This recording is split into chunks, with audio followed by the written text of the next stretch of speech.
Good afternoon mga kailaw. Yan. Bumubuno na naman tayo ng traffic. So, legit yan yung nasa damit ni Kuya. Ayan, kay Paps. Hassle everyday. So, hassle talaga ito. So, mga legit talaga ito na traffic.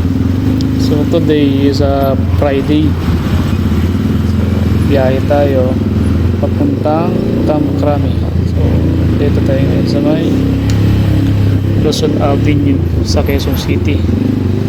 So, oras para alas 5. So, medyo traffic na. So, dito medyo maluwag-luwag pa yan pagdating nyo sa unahan, automatic yan.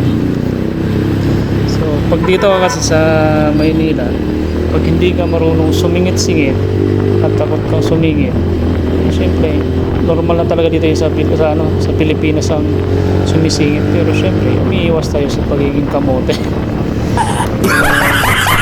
Ayan, sa part na to medyo maluwag pa. Pagdating dyan sa unahan, sigurado asahan natin yan. Papunta sa may Miriam College, papuntang Ateneo, kasi sa mga ganitong oras ay labasan na to labasan ng mga estudyante, susunduin yan.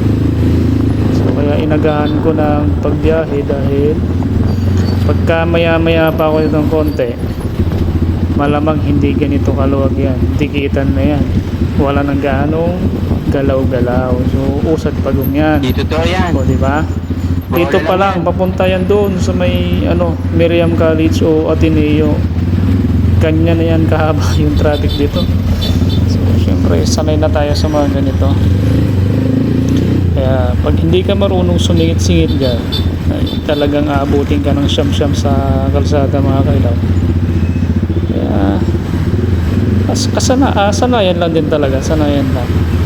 Tsaka syempre samahan nyo na haba ng pasensya.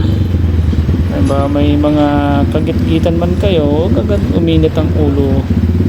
Syempre pasensya, give way na lang, mag-give way lang tayo mga kailaw. Yan. O diba? Traffic na yan. Hanggang doon na yan sa pupuntahan ko sa Krami. Kaya tamang lang tayo, singit-singit. Medyo nagiging kamote na rin tayo. Yung bike lane, pero hindi naman bike lane kasi diba? Wala naman siyang nakalinyang bike lane yan. So, para sa lahat yan. Para sa motor, para sa tricycle, para na rin sa mga jeep. Kaya hindi maging bike lane yan.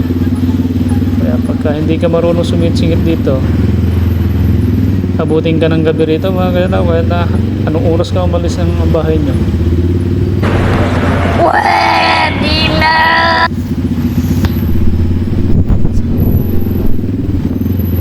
Pagka ganito ka traffic, kailangan syempre huwag kang jacket. At pag nag-jacket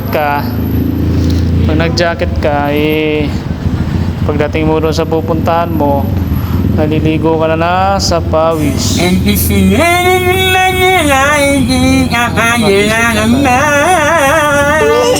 safe mga kailaw, at lagi kong pinapara sa inyo yung mga pedestrian ay dapat magdaan-daan para iwas bangga. Nice.